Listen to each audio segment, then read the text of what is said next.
Well, gentlemen, we are back again with part two of Family Hour. Okay. As a brief explanation as to what had transpired, we were attempting to be able to work Leah and Rich as additions into this program. And when to do that, we need to use the more elaborate switch, which is a professional level switch for audio and video. And it has been problematic. We have not yet had a example where it has worked as we would have hoped, which is why we have gone back to the blogger's favorite. Almost all people who do this use this little red box. It's called a Forthright, and it's a little Forthright Scarlet, and it's pretty foolproof. It just does the job, and but it doesn't give you a lot of control. It just does the job, and we're back on it now. We have been on it for really everything that we have done up to this point, but we are trying to up our game, if you will, so that we can have even more camera angles and we can do more things. Like I could put a book down here on the desk where we're talking from and show that to you, or we could play multiple videos embed them into this program and talk to them as you would do a real studio production. Now, most of those things are done as a production and then edited and brought live, where we are all live streamed. So there are always challenges as you go forward, but that was the issue. It appears that the more elaborate switch that we have has technical issues within it. It's not a matter of just getting it all logged in, because it worked beautifully to begin, and we think it's overheating. So we think it has a short of some sort. But we have 4 or 5 other options that I do have. When Yahowah said, I want you to do this, and it became, of course, I realized I had no experience whatsoever. So I watched a whole bunch of programs on what kind of equipment to get and bought redundant of everything. So, we have like 8 cameras and 12 microphones and 50 different lights. But I also bought 6 or 7 different switches, and plus the audio gear, 4 of those, which are this Forthright Scarlet. So I have 4 of those, and then I have like 7 other more sophisticated switches. And so we're going to try some of those too to see if they do the job, because when you're in this and God says, I want you to go, and this is what I want you to do, you don't say, well, let me try one thing, and then I live on an island, 2 months later I can get something else. No, it's like cables. We don't have too much. I bought 10 of 40 different cable types. It's just, you can't be in a position where you need it and don't have it. Not when there are souls at stake and it's God that's asking you to do it. So we have invested heavily in having the things that we need, and now we have a very astute man that is running it. But I don't care how astute you are. If there's a manufacturer glitch, damn those Chinese. Trump was right, but we're just not tariffing them enough. No, I'm just kidding. That would really help. Yeah, but all of this stuff is made in China, and some of it just doesn't perform as well as others. Anyway, where we were talking about Malachi, and I hope that the audio quality now is back to our normal level. Good here. Okay, good. So we were talking about the fact that Malachi was the last of the prophets, and he conveyed Yahweh's message in 447 BCE. It's interesting that he talked about this very moment that we're living in now, and from that point in 447 BCE until Yahweh said, I want you to do this, young man. And we had our little discussion, and I pretended like I was negotiating with him. That was kind of a joke. He already had the answer to each of the 3 questions that I asked sitting there in my pocket. So obviously he knew it. I wouldn't play cards with him either. Yeah, I'm never going to play cards. You don't ever want to play cards with Yahweh. And as I said earlier today, when it was obvious to me that Yahweh, and reading Numbers 11, that Yahweh had decided that this is how he was going to intervene to resolve his people's problem through this Bashar 3,400 years ago. So I said, you really got to get up very early in the morning if you're going to beat Yahweh to the punch. But he invented morning. But he invented morning. So, yeah. Good luck. And he got a 15 billion year head start. So it's so now we get back to the my original premise. Since he's God, it's just easier to agree with him than it is. God says, this is what I want you to do next. You say, yes, yes, sir. That's what we're going to do next. It seems to work out pretty well. So there, since between 447 BCE and Towrah in 2001, according to Yahweh, there has been no one through whom he could speak, because no one was willing to listen to him. And therefore, there could have been no witness to admonish or assist Yisrael and Yehudim in their return, their shub to Yahweh, so he could shub return to them, until Yahweh said, okay, it's you. I want you to do this. Now, we've had this talk too. Had God said, oh, by the way, let me get your notepad out. I'm going to tell you everything we're going to do together and what's on your plate, including you're going to be bludgeoned to death as a sacrifice on Towrah. But don't let that bother you. It's only your body, and that's not of any great value going forward anyway. So don't let that bother you. You're going to write 35 books based on your translations. It's going to take you about 100,000 hours, but no big deal on any of that. And then when you really get comfortable and you love writing and you're having really a lot of fun doing it, I'm going to take you away from that. Snatch it away from you. Yeah, and you're going to become a vlogger and talk directly to my people. And by the way, they're going to hate you. So don't let that bother you. They hate me too. So you'll be in good company. Good company, yeah. I want you to talk to them, but they're not going to listen to you. They didn't listen to me either. So but better they annoy you than they annoy me, because if they keep on annoying me, I'm going to destroy the planet.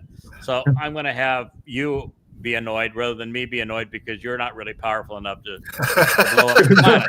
So I like y'all. I really like y'all. This is his plan, and you say, you really want to go with that plan? Yep, that's the plan he's going with. So here we are with the Yahowah blog, and here's the cast of characters that Yahweh sent my way to do this. Well, okay, we're going to up our game now. Now there may be some real intelligence to all this. Okay, so Yahweh is like the smartest guy in the universe, right? Oh, absolutely. All right. So Yahweh is the smartest guy in the universe. He actually created the human brain and the ears and the eyes and all that sort of thing. So he should know how to communicate effectively to us humans. And yet when God tried to communicate to Yisrael, they told him to shut up and go away. Unbelievable. And then they just got so annoying, God said, I'm out of here. I'm not going to deal with these people anymore. And so what he had was sheer brilliance, and they didn't like it very much. And so now he picked a goy. I'm going the opposite end. I'm going from sheer brilliance to this. To the other side of the world. Yeah, to the other side of the world. So that's God's solution. Is you didn't like me when I was really smart and spoke directly to you. So now take a load of this. This is Plan B for Bashar, huh? Yeah, this is Plan B for Bashar. This is what we're going to go with now. And we've been doing it now for 24 years. And after 24 years of listening to Yahweh and writing these books based upon what he had to say and sharing it with you, then Yahweh said, go and buy all this equipment and look the camera in the lens and speak to my people. And that is what we're doing. So in all of that time, with very few exceptions, Jews, God's people, have been erel. They've been unresponsive. They are uncircumcised of ear, to quote Yahweh. They're very, very good at talking. but they're very bad at listening. Do you remember when Yahowah introduced himself to Moshe? Yes.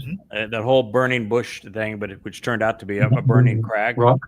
Right. Yeah, which is because that actually turned out to be prophetic. It was a burning crag, not a burning bush. So he made a crag light up and be illuminating.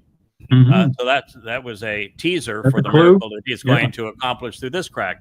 Anyway, and Moshe says, "Now, no can do because I don't speak very well." Remember that? Mhm. Yes. And he says, "You go find somebody else. I don't want to do this job."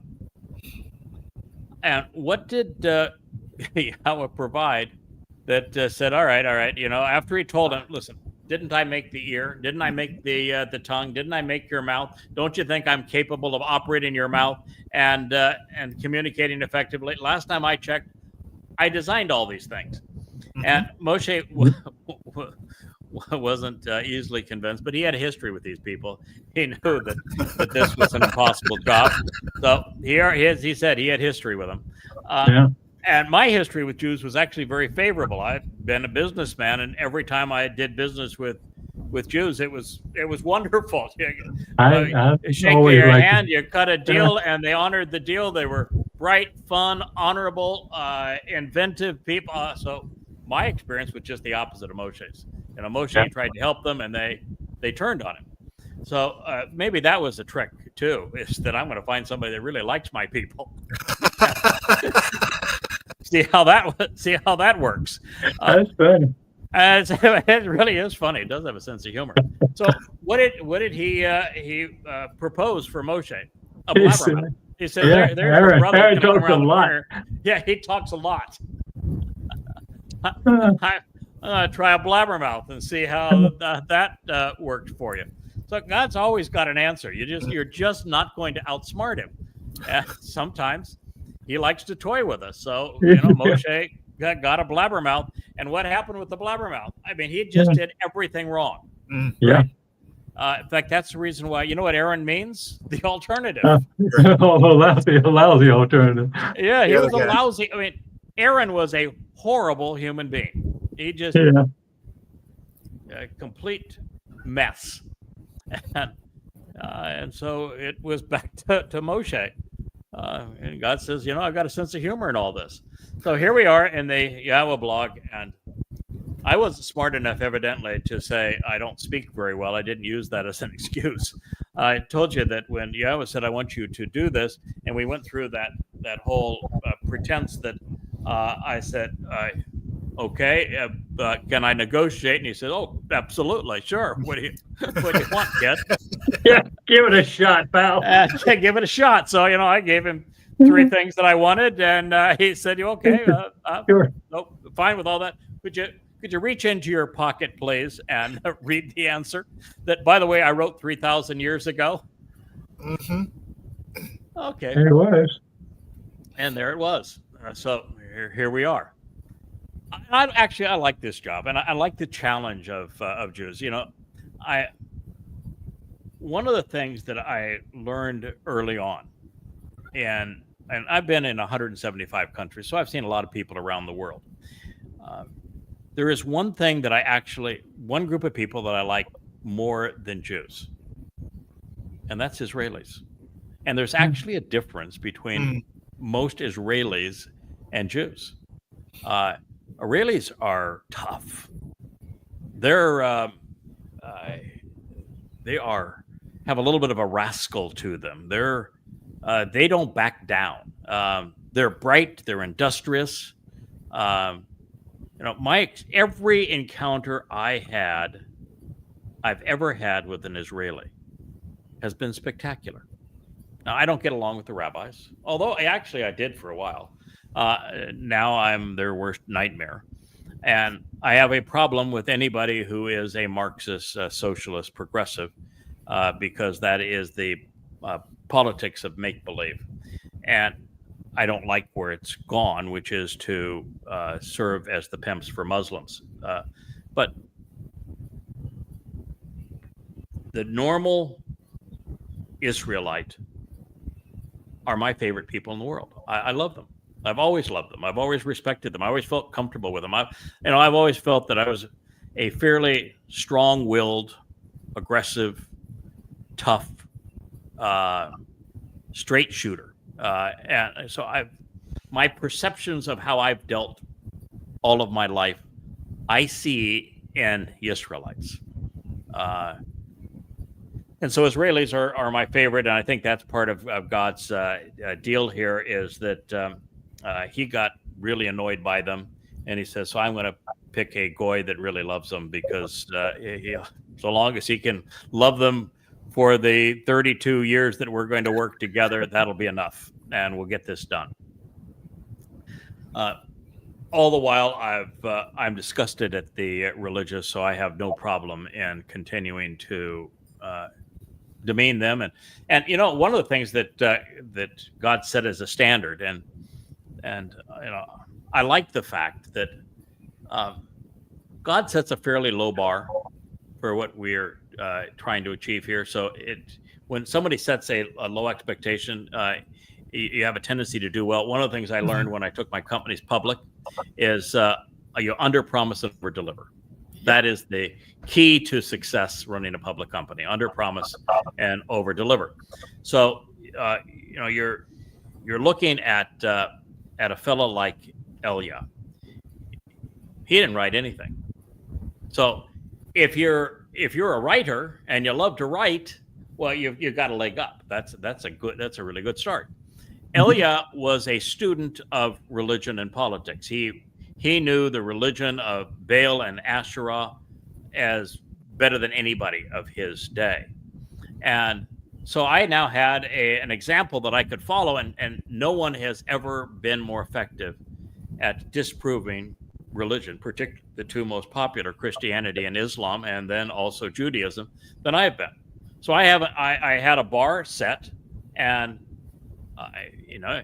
I'll stack up my analysis disproving Christianity and Judaism and Islam against not only anybody alive today, anybody throughout history. There's nobody that's been able to do as much. And you find then that since you know that Yahweh likes Elia, he took him and he's going to deliver him back for exactly this position, that if you're anti-religious and you mock politics and you're sarcastic as all get out, if you can use sarcasm and have a mocking tone, then you know you're going to please God. So it's kind of like having a cheat sheet. Okay, what is God like? Well, he really liked this guy. And what is it that made this guy unique? He was anti-religious, he was anti-political, and he was really funny.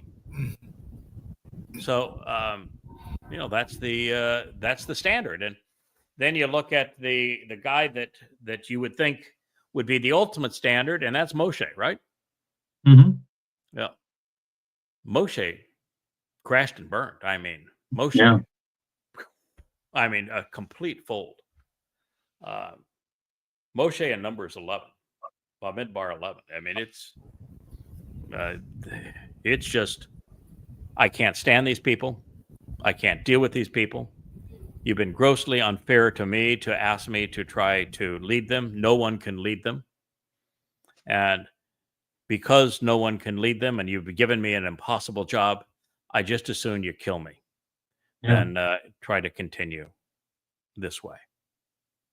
That's Heavy stuff.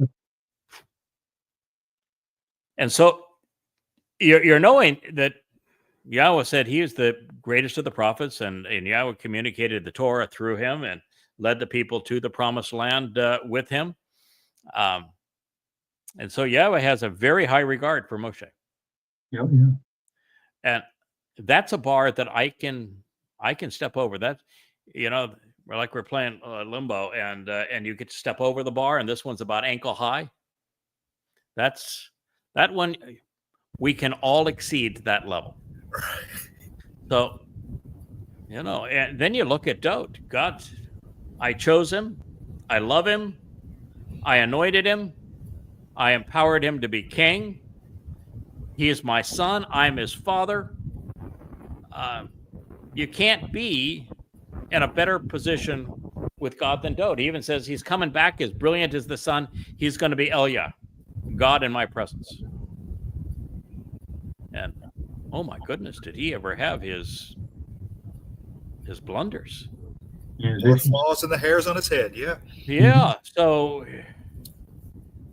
it's not like God has set a standard that we can't match. Meeting his expectations, I guess he says, I don't want to expect more than you're capable of delivering. We can deliver at that level. So here we are. The only question then becomes, do you have the stamina for 32 years of every waking hour of your life for 32 years? Do you have that much stamina? That's a lot to ask. And are you willing, no matter what people say or do, to stay the course? Always go to where my words lead. That's a reasonable ask. And then my people, even though you like them, they're not very likable. So are you going to put up with them to the point that you actually convince them to come back home to me? And I think that's the only unresolved question is, can we do this for the next 8 years? And keep the proper attitude and approach, the consistency, the dedication, the devotion, and not allow the recalcitrance, the sometimes really obnoxious rhetoric of Jews to dissuade us or to give up on because the means of conveyance is so difficult. And X is an anti-Semitic cesspool. It is so rigged against the truth and against God and against his message that there are lots of times where you just want to give up and you said, no, I can't do that. We're going to stick it through. Facebook, fortunately, has been much better. You don't get quite as much interaction, but in terms of developing an audience and creating a forum where we can exchange important information, Facebook has been quite good. YouTube, it's very difficult to get traction. Unless you're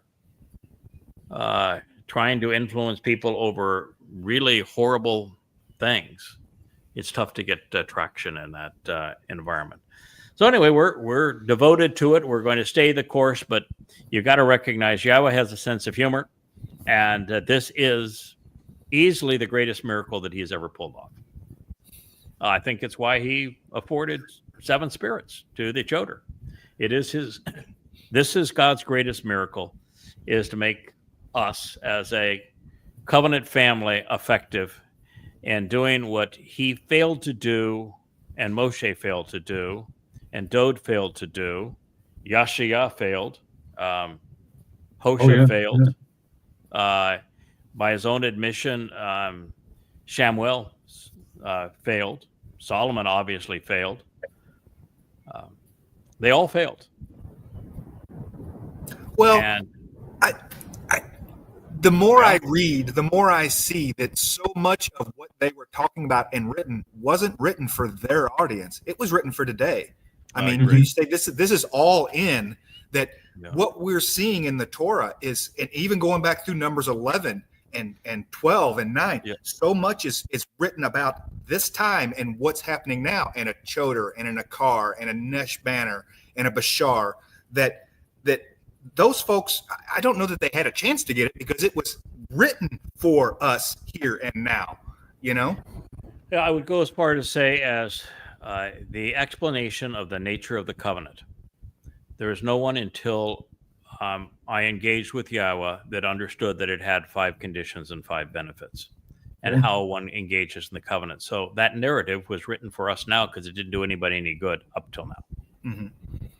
The introduction of Yahweh's name and the proper pronunciation of Yahweh's name and why it was introduced that way has never been understood until now. So I think that narrative was written for now. the explanation of going back in time to the flood associated with Noah. No one had ever explained it scientifically and explained it in terms of why Yahweh did what he did in that place at that time and who was he dealing with. No one had ever explained it prior to our collaboration. So was it also for our time? Mm-hmm. Yeah. Yeah, absolutely. You look at the creation account. It has been bungled in every which way. I'm the first person to actually understand the creation account over 624 hours and what each day represented in that process. And the most important thing is to appreciate what the fourth day of creation represents, with the greater and the lesser lights serving as the fulfillment of the moed, of the restoring witnesses to that testimony. And so that creation account was shared 3,400 years ago, never resonated with people until now. And then you turn to the presentation of the Moed Mikre. And again, it's been available for 3,450 years, and not a single rabbi understands it. They celebrate Passover as a 7-day feast without any mention of matzah, which is the central day. It's actually a 7-day celebration of matzah, with Passover being the first day of it. And they have no clue as to what Bikurim means or what happened on matzah or what happened on Pesach. They even screw it up by saying that Pesach is the celebration of their freedom. No, they didn't go anywhere. They had a nice meal that night. It's about life. You weren't free until matzah, because matzah is when you're freed of religious and political guilt, when they left the religious and political corruption of Mitzrayim. And they had no idea that anything that Dode wrote on all of his Mizmor, no one had ever understood that the Mizmor were talking about Dode's fulfillment of Pesach, Matzah, and Bikurim in year 4000 33 CE. Or you look at Daniel. No one realized that Gabriel is Dode. Oh, yeah. Right. Yeah.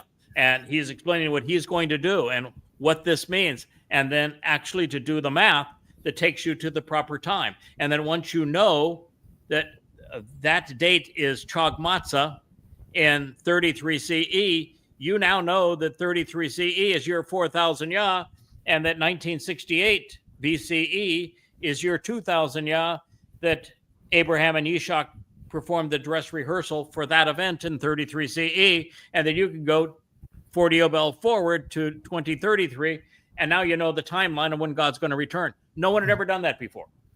No. So was that information provided for us? Of course, because no one else had ever understood it previously. You look at Numbers 5, Numbers 19 with the adulterous woman and the red heifer, and then Numbers 11 and Numbers 12 in terms of the message they convey.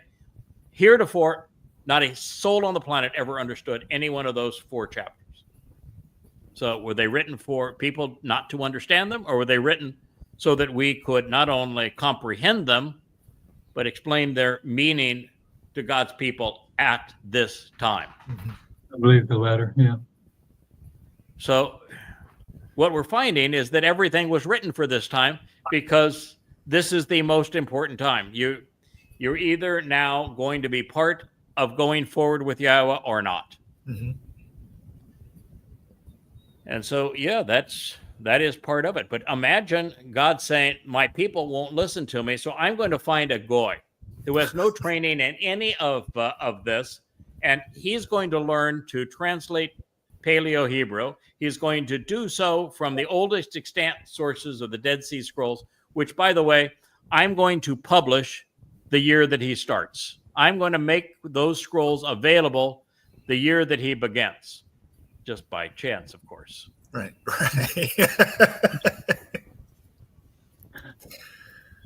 And I'm going to pick a guy whose one skill that he would say that makes him unique is the ability to make connections between things, so that once you build a base of knowledge, I'm able to extrapolate meaning from it so that I understand. And that's the guy that he picked. Yeah. So I do think you're right that a huge percentage of this was presented to be understood now, but you still got to invest the time to build the base of knowledge so that you can interpret it correctly and present the entire portrait, which, by the way, was put together by us for the first time ever, and present it then to God's people. So you have a lot to offer. It's almost like there's so much to offer, you almost don't know where to stop and start, but you know that if you continue to convey all of this, parts of it are going to resonate with God's people. You take Yeshayah 17 and 18. No one prior to my translations of it understood a part of it, and yet it tells us exactly when the Shabuah harvest is going to happen, when the Teruah harvest is going to happen, what's going to be manifest on those two events, and how a chain of events is going to lead to a Fakistanian state being carved out of Israel, by the United States being the one who betrays Israel in this process. And we've been able to explain that now over the course of 10 years, and now we're watching it literally manifest before our very eyes. Yeah. So God's giving us every tool that could possibly be used to garner his people's attention so that this message resonates with them. So it is the ultimate miracle. It's miraculously explaining, revealing a first time ever knowledge of these things so that this otherwise unqualified individual would have 10,000 or more profound insights that no one had ever perceived previously. And they'd all be right. That he'd be the first not only to reintroduce Yahweh's name and prove the pronunciation of it, but the greatest discovery we've made by far, overwhelmingly, took us 22 years to make. Because you can't just make this discovery, you have to prove it. Yeah. You have to explain it. You have to be able to explain how Dode came to the understanding that he should do this. And that's not easy until you understand what happened in 1968 BCE with Abraham and Yishak on Moriah as a dress rehearsal for Passover. And Yahweh says, I'm going to provide the lamb. And they're having a discussion about fathers and sons. You're not in a position to understand how Dode came to the conclusion, wait a minute, God's calling me his son. This is what I need to do to earn my people's respect. And so you've got to say, how did he figure it out? And then why did he decide to do it? What was his motivation for accepting the idea of being bludgeoned by Rome? He actually wrote about his own crucifixion, so he knew how his body was going to succumb. And then he knew that he was going to carry our guilt into Sheol and to be separated in Sheol during Matzah to celebrate Bikurim. And he had heard Yahweh called him his Bakor, firstborn. So he figured it out. But then it's one thing to figure it out, and another thing to have the courage to say, I'll do it. Right. Yes. And then you got to figure out that Dode said, I figured it out and that I want to do this. And he convinced Yahweh that it was the right call. Of course, it's like me negotiating with Yahweh. I said, I think I want these things. And he says, okay, young man, reach into your pocket. I wrote this 3,000 years knowing that you would say exactly these things. So Dode saying, I figured it out. I need to fulfill Pesach, Matzah, Bikurim. I'm going to actually speak in 300 years through Daniel to say the time I'm going to arrive. I'm going to write a psalm that explains how I'm going to suffer through crucifixion 700 years before crucifixion even existed. But we're going to do this together. Mm-hmm. And we understand why, which is that he read Numbers 11 too. Yeah. He knew that Moshe couldn't do it. He knew in his own situation, he had his own son lead a rebellion against him. He couldn't do it. No one can lead God's people. Yeah. God himself can't lead his people. So he says, perfect answer. What if the only people that are there to lead are the ones that I saved? Mm-hmm. then I don't have to worry about leading them. I don't have to worry about their loyalty. I don't have to worry about their devotion. I don't have to worry about them conniving behind my back, because every single one of them will be there because of what I have done for them. Thrilled to be so. Yeah. Yes. It was brilliant. Yeah. Suffer 2 days for an eternity of respect. It was, absolutely, totally, and completely brilliant. And so to figure that out, and then to announce that Dowd is the Messiah, he is the Son of God, he is the one who arrived in 33 CE to be crucified, fulfilling Passover, as the Messiah, as the Son of God, and as the returning King, well, then that takes you to the next step. That means that Jesus never existed. That means the entire Christian New Testament is absolute trash. That all Paul did is recognize that the Son of God and Messiah had been here, and he had been crucified, and he was crucified on Passover. And Paul went from there with his demon possession to provide a substitute, through identity theft, a crude counterfeit of him. And the rabbis were so self-absorbed in their religion, they missed the whole thing, which is why God's so pissed off at them. Mm-hmm. Makes sense. And they still don't get it. So this is what God set us up with. It's the most profound platter of insights and understanding that's ever been offered in all of human history. And God says, if I can collaborate with this guy and his friends up here to figure all this out and communicate it with you boldly, bluntly, powerfully, that's a miracle. Pay attention.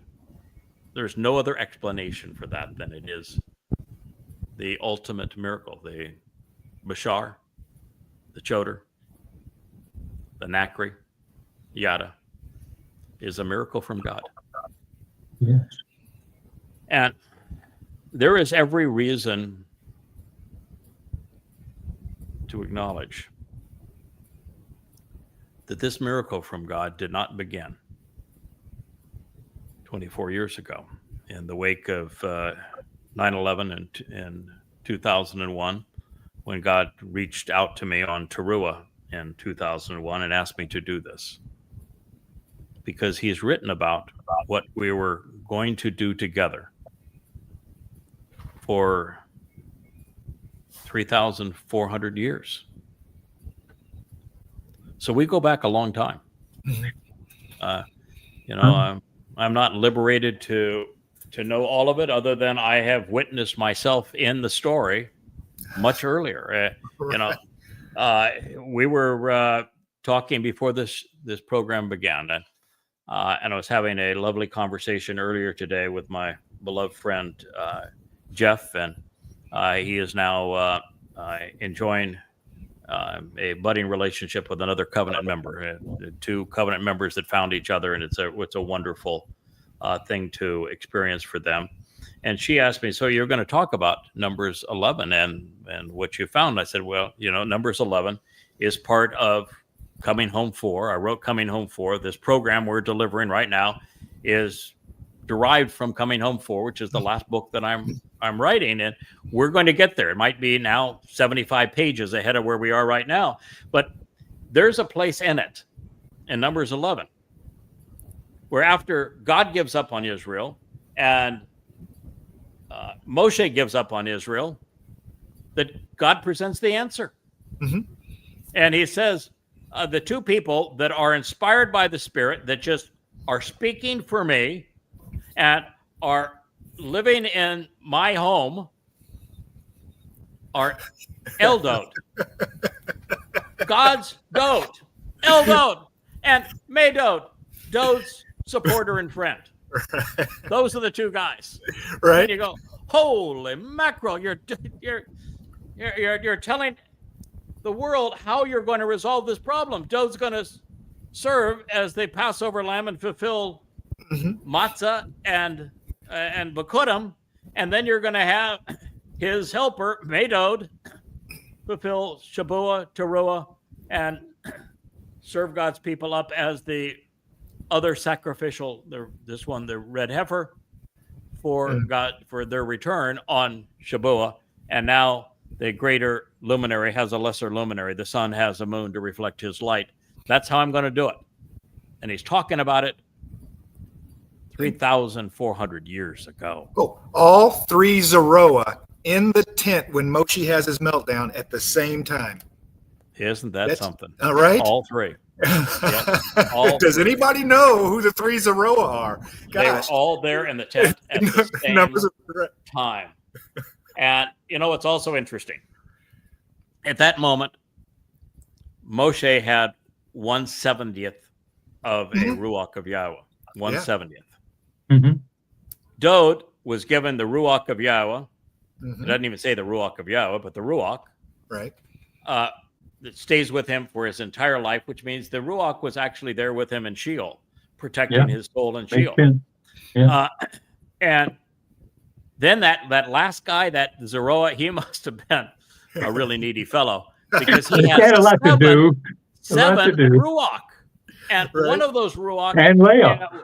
One it's really nice. It's intelligence, and the next one is understanding, is one that's knowledge, and one that is comprehension in terms of understanding the whole picture from beginning to end, and this ability to communicate it intelligently, and then respect for Yahweh's name, and then boldness, Gabor. He's going to be a bull. Nothing is going to deter him. He's Gabor. But one of the spirits is literally the spirit of Yahweh. Mm-hmm. So if the spirit of Yahweh is inside of this one that is serving the king, and he's introduced throughout the entire story of Numbers 11, he is the herald. Mm-hmm. And that is the story of Numbers 11 is the herald, the Bashar, is going to solve this problem. He's going to nurture these wayward children.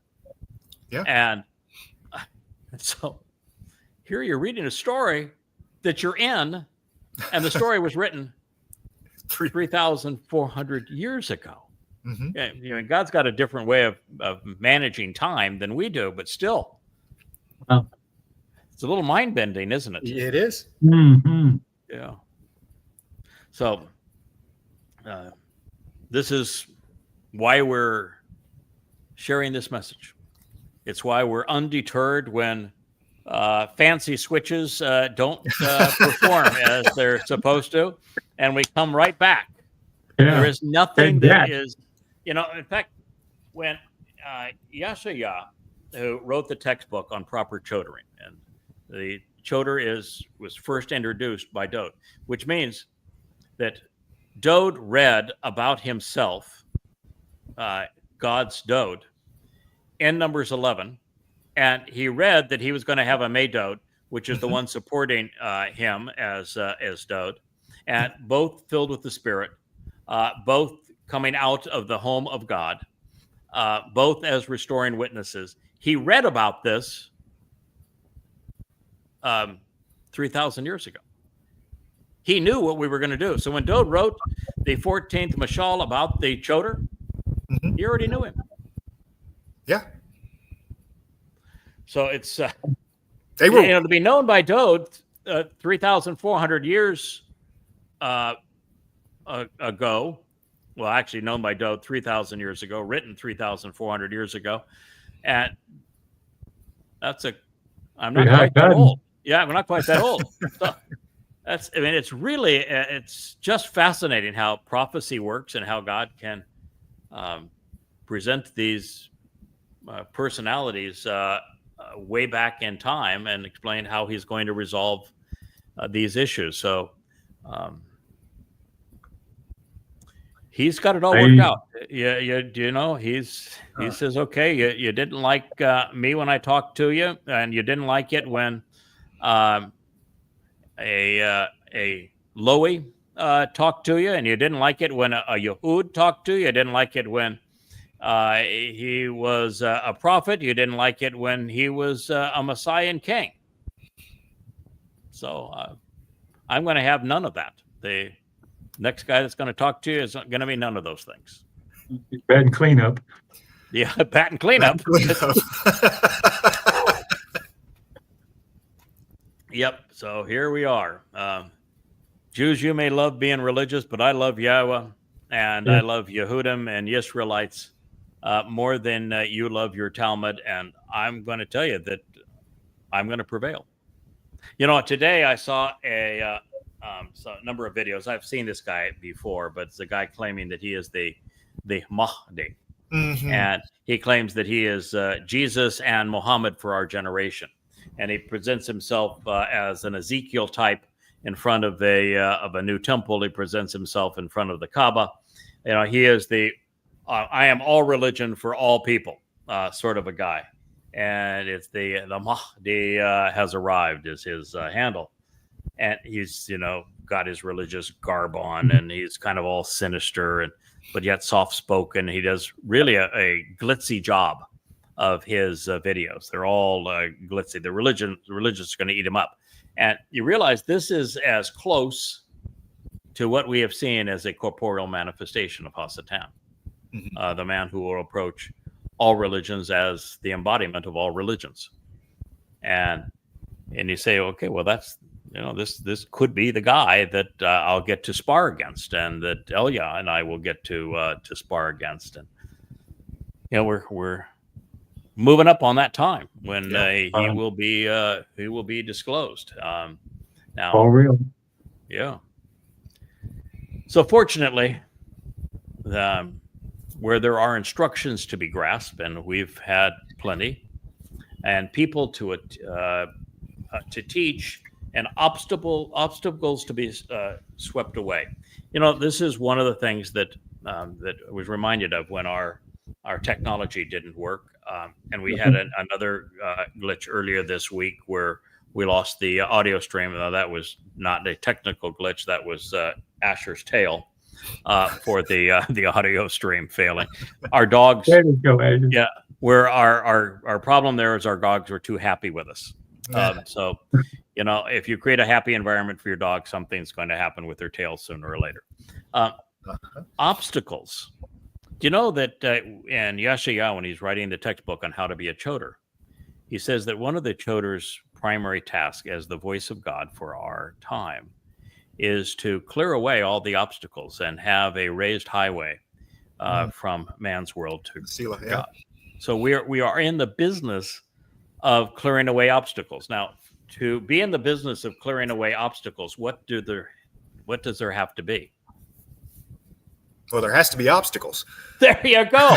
Well, should we be expecting that everything goes perfect all the time, or should we be expecting Never has. things are going to go wrong and people are going to get to see how we deal with those obstacles and overcome them? Right. Yeah.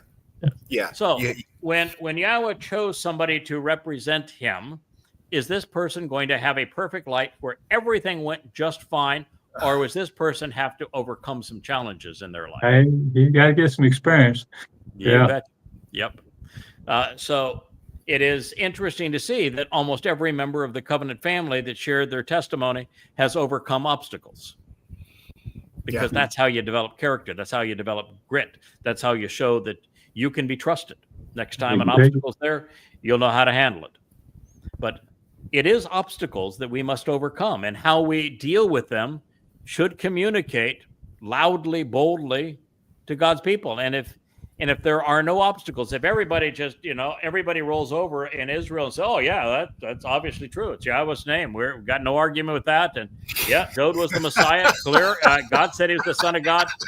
With you on that. Obviously that means that the New Testament is rubbish and there was no Jesus. And yeah, we agree that Rabbi Akiba, the father of Judaism, was a real scoundrel. He tried to fool us with a false Messiah. He caused the diaspora, led to the Holocaust. That is a really terrible guy to base your religion on. We're good with you on that. And obviously, Maimonides didn't know what he was talking about. There's no correlation in 613 mitzvah. There's not even 613 of them. That's not the number of seeds on a pomegranate or bones in the body. And his dating scheme was based upon the sanctification of the moon and the number 19, and has nothing to do with the Torah. And he's off by 250 years. We recognize all that. We agree with it. We understand that when God says, I want you to leave Babel, he's talking about the Babylonian Talmud, and that we need to go Judaism and be Jews, not trapped into Judaism.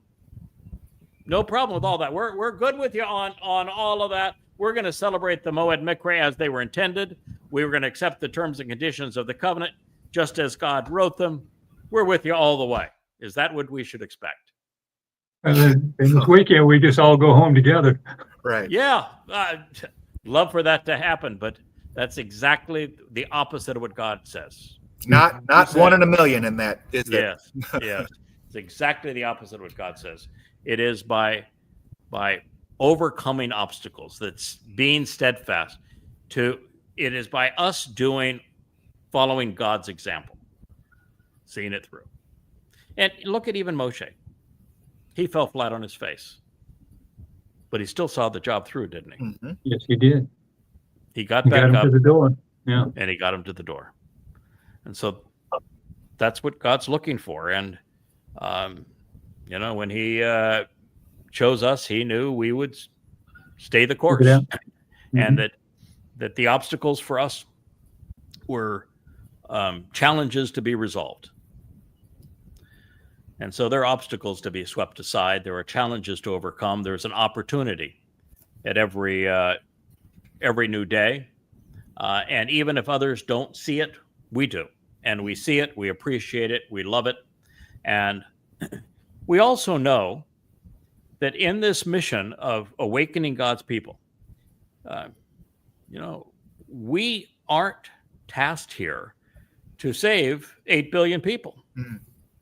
Yeah. When God wrote in the second statement on the first tablet, and he says, "Don't you dare be religious. I hate religion. Don't be in a religious setting. Don't act upon religious gods. Don't speak for them. Don't sit in their presence. Don't be associated with them. Just do not be religious, period." That's what the second statement says. It ends by saying that fathers corrupt their sons politically and religiously to the third and fourth generation. But then it says that the numbers who are going to receive his favoritism and his mercy will be thousands, and they will do so by closely examining and carefully considering the terms and conditions of the covenant.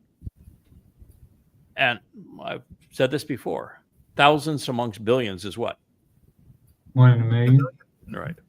So if 1 in a million people on the planet, and more favorable than that amongst the Jews, accepts what we are saying on behalf of God, we've met the criterion, haven't we? Yeah.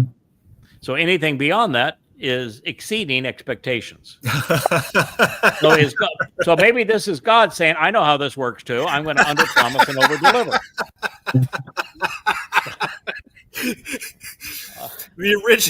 The original underpromise, overdeliver, huh? Yeah, it's the whole strategy right there. It's going to be thousands. Well, thousands is amongst billions is 1 in a million. So that means that we can relax and enjoy the process. We're not going to stress about how somebody responds. I'm constantly telling the most popular people that support Israel that you need to really clean up your act. Your language you're using is not right. The terms that you're using are not right. You're not speaking for Yahowah. You don't excoriate the religion that is killing you. You need to up your game, and you're just not doing it. And I'm constantly pounding away at them, saying you need to up your game. This is not good enough. And once in a while I'll get an acknowledgement from them, but for the most part, nah, they're too full of themselves Mm-hmm. to listen. But I've got their number. I'm not backing away.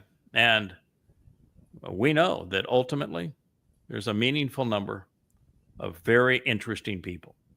And when you look at the people so far who have written their testimony on the site, we have interesting people. Yes, It's we do. people whose lives were a mess that have come to know the truth, and they are living vibrant lives that matter and are exceedingly articulate at this point about God. So as we've said many times, the purpose of the Torah is to perfect the imperfect. That's why there's two conjugations in Hebrew, the perfect and the imperfect.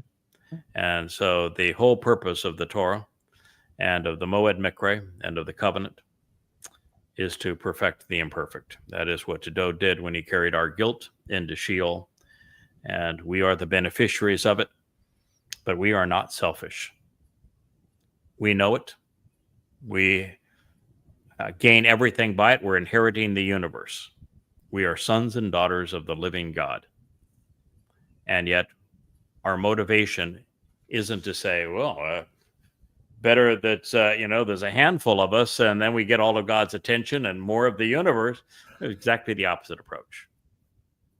God wants a family. He wants everyone who is willing to make a contribution and listen and learn to be part of his family. And we're here to give it away to as many as are receptive. And the benefits are you become immortal. Your soul exists forever.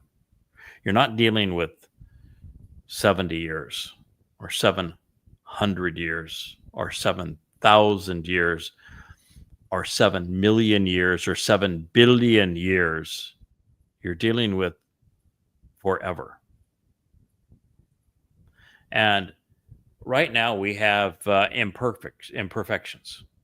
I don't know about you guys, but you're losing a few of your hairs there, a little gray in the beard, and so my eyesight. You guys both have glasses on, so the eyesight fails. That's just the start of my list. Yeah, so we're not quite as what we once were. We're in decaying bodies, and God says, between your body, which I'm going to replace with energy, infinitely more powerful and capable.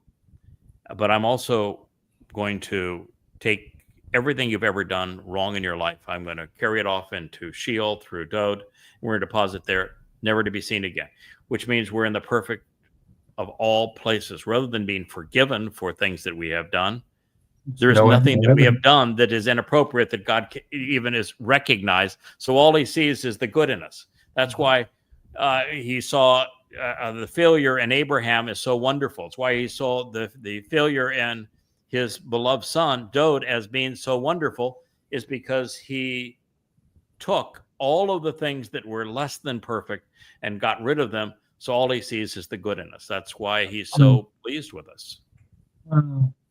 And God's offering that to you. So you're perfect. And then he says, I'm going to make you my sons and daughters. You're the heirs of the universe. Your dad is God. And then I'm going to enrich you. I'm going to empower you. I'm going to enlighten you. I'm going to emancipate you. And I'm going to enable you so that you are essentially like me. That sounds like a really good deal to me.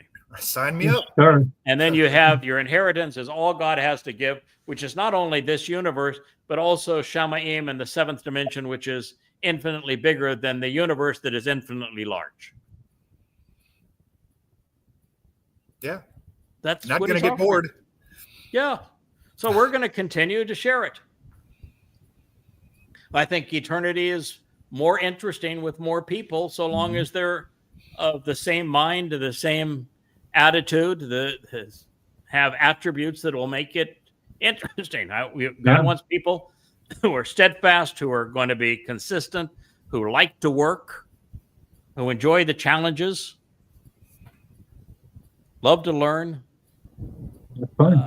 That's where we're going. That's what we have to offer, and people who are passionate about him, his son, and his people. I think that in our cases, I don't know all of your history, but I know in me, he picked a man that loved his people right from the beginning and still loves them. I admire them. I respect them. I love them. And I am now more Yehud and more Yisraelite than most any Yehud or Israelite who's ever lived. Get that. And so he picked somebody that got to choose to be part of his family. Yeah. Pretty cool. Sure. So, fellas, that's I think that's a wrap for our program. We did it in 2 segments. We had about a 15-minute timeout. We're still at 2 hours now with the 15-minute timeout.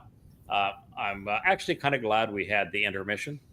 We were able to show how we overcome challenges and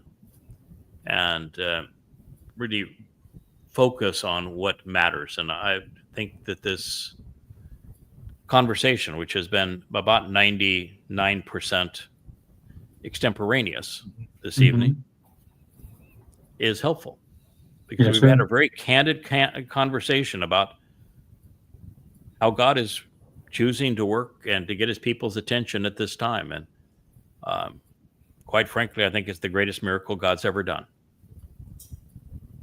And we want you to capitalize. So thank you. Shabbat Shalom. It's Yes, sir. way early in the morning before in Israel now, but there'll be lots of time to listen later. We want you. God wants you.